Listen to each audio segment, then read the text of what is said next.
सज्जन प्रेमियों, एक उपदेशक भजन आपकी सेवा में पेश कर रहा हूँ, जिसकी रचना सूर्य कवि पंडित लक्ष्मीचंद जी ने की है। किसी समय का जिक्र है कि आनंद द्वीप का राजा, जिसका नाम पुरंजन था, वह बड़ा तपस्वी था। एक दिन उसे एक सज्जन पुरुष रास्ते में मिले। राजा ने पूछा, श्रीमान जी आप कौन हैं? कहाँ से आ रहे हैं? कहाँ जा रहे हैं? क्या मैं आपकी कुछ सहायता कर सकता हूँ? आपका नाम क्या है? तो उस सज्जन ने बताया कि मेरा नाम अविज्ञात या अज्ञात है। राजा ने कहा, अज्ञात तो वह होता है जिसको कोई नहीं जानता। क्या आपका नाम अज्ञात ही है? तो सज्जन ने कहा, जी हाँ, मुझे कोई नहीं जानता, लेकिन मैं तुम्हारा पूर्व जन्म का मित्र हूँ और इस जन्म में मित्रता करना भी चाहता हूँ। राजा ने कहा, मित्र, आपका मैं स्वागत और अभिनंदन करता हूँ। तो अज्ञात ने कहा, क्योंकि आप आध्यात्मिक जीवन बिताते हैं, तप, यज्ञ, दान, अनुष्ठान आदि करते हैं, तो मैं तुम्हें कुछ और ईश्वरीय ज्ञान का उपदेश दिया करूंगा। मेरी बातों पर चलते रहना।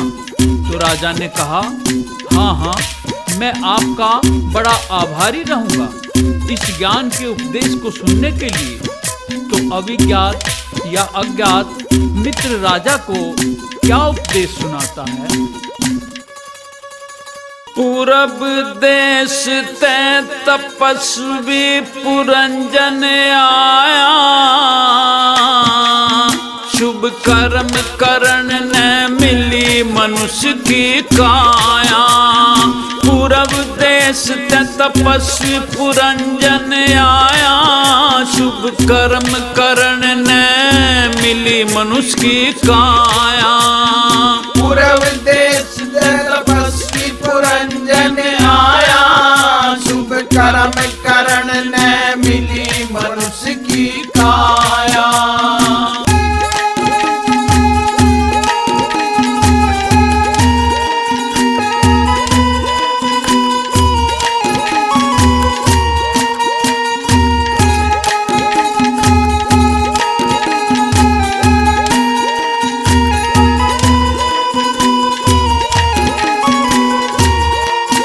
लेके जन्म तू पहला ब्रह्मचारी बन प्यारे, फिर ग्रस्त आश्रम भोग आनंद रंग सारे। फिर ग्रस्त आश्रम भोग आनंद रंग सारे। फिर सुधा स्त्री बाण प्रस्थ बन प्यारे, फिर बन सन्यासी सबसे ध्यान हटारे। बन सन्यासी सबसे ध्यान हटारे। फिर बन स्वामी दंडी सबसे ध्यान हटाया। बन स्वामी दंडी सबसे ध्यान हटाया। शुभ कर्म करण न मिली मनुष्य की काया। पूरब देश तपस्वी पुरंजन आया, शुभ कर्म करण न मिली मनुष्य की काया।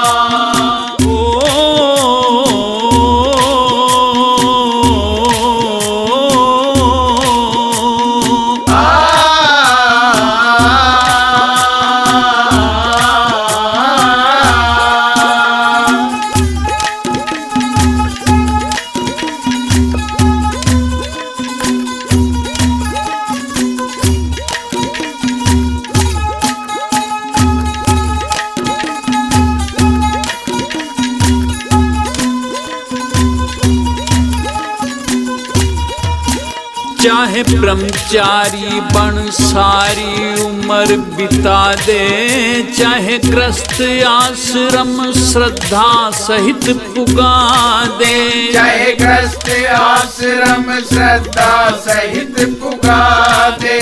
चाहे सुधा स्त्री बाण प्रस्थ मन लादे, चाहे ब्रह्मचारी दूर सन्यासी पद पादे। चाहे ब्रह्मचारी दूर सन्यासी पद पादे। फिर परमहंस बन ज्ञान मिले चित चाहया, फिर परमहंस बन ज्ञान मिले चित चाहया। शुभ कर्म करण ने मिली मनुष्य की काया। पूर्व देश तपस्वी पुरंजन आया, शुभ कर्म करण ने मिली मनुष्य की काया।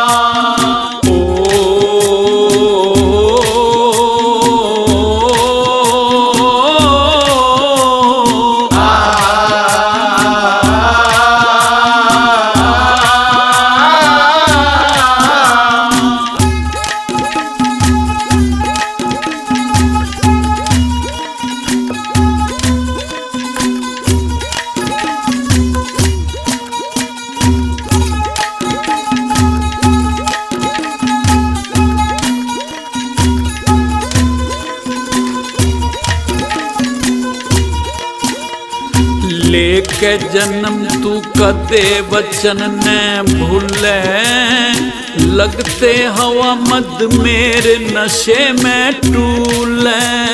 लगते हवा मद मेरे नशे में टूले। कर्मा का फांसा गहला अदम में तू झूले, कर्मा का बंधन नहीं किसे ते खुले। कर्मा का बंधन नहीं किसे ते खुले।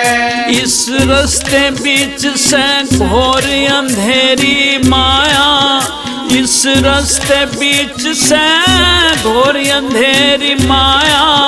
शुभ कर्म करण ने मिली मनुष्य की काया। पूर्व देश तपस्वी पुरंजन आया, शुभ कर्म करण ने मिली मनुष्य की काया।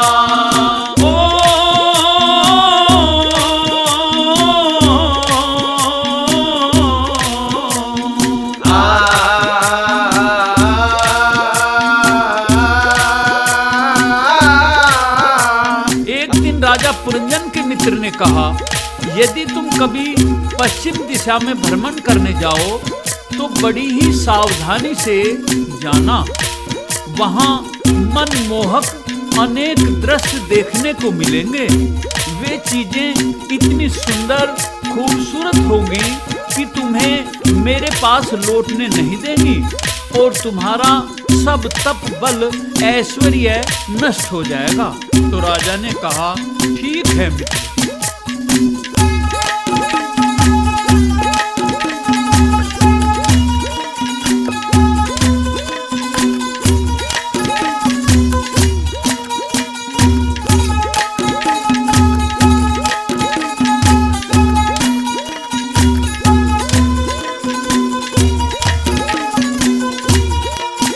तब हुक्म मिला जा पश्चिम देश में फिरिया, नो निधि बह विधि पारा बन के तिरिया। नो निधि बह विधि पारा बन के तिरिया। प्रथम जागृत का ज्ञान फिर शिशुपति तुरिया, फिर अतीत बनकर मिले परम पद पुरिया। फिर अतीत बनकर मिले परम पद पुरिया। सब याद रखिए जो कुछ कहा बताया, सब याद रखिए जो कुछ कहा बताया। शुभ कर्म करण ने मिली मनुष्य की काया। पूर्व देश तपस्वी पुरंजन आया, शुभ कर्म करण ने मिली मनुष्य की काया।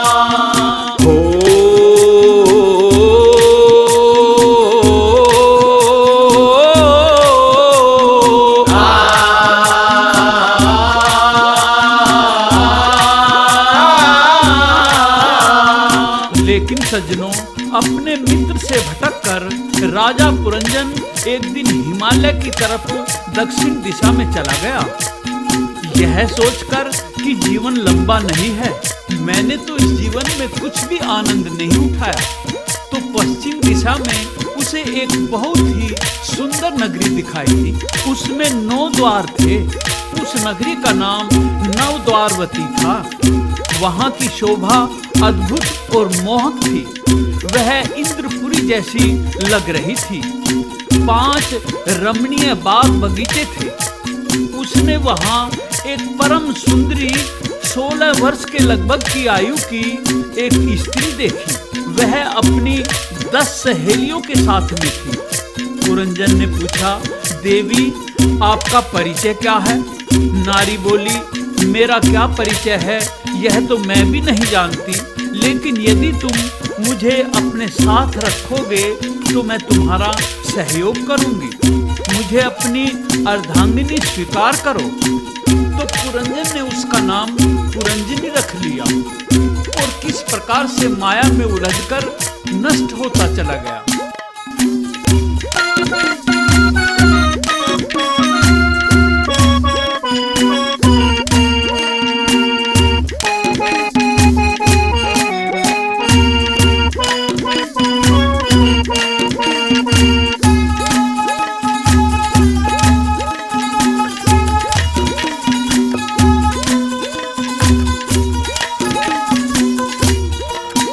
तब मिले हुक्म से देखा पश्चिम देश में जाके, जग विषय वासना लगी लूटने आके। जग विषय वासना लगी लूटने आके। तम गुण रजो गुण लगे राजी करण रिझा के। गया सतगुण वाली बात भूल कर्म फल पाके। गया सतगुण वाली भूल कर्म फल पाके। कह लक्ष्मी चंदना और रास्ता पाया। कह लक्ष्मी चंदना और रास्ता पाया।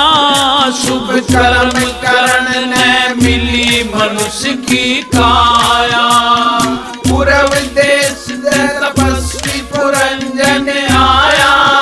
शुभ कर्म करण ने मिली मनुष्य की काया। राजा पुरंजन वास्तव में कौन है? इसके मित्र का क्या रहस्य है? वह वास्तव में कौन है? उस सुंदर नगरी का क्या रहस्य है? वह वास्तव में कौन सी नगरी है? वह सुंदर स्त्री कौन थी? उसका क्या रहस्य है? वे 10 सहेलियां कौन थी? उनका क्या रहस्य है? इसका राज पंडित लक्ष्मीचंद जी ने इस इतिहास में खोला है। जरूर सुने और जरूर पढ़ें।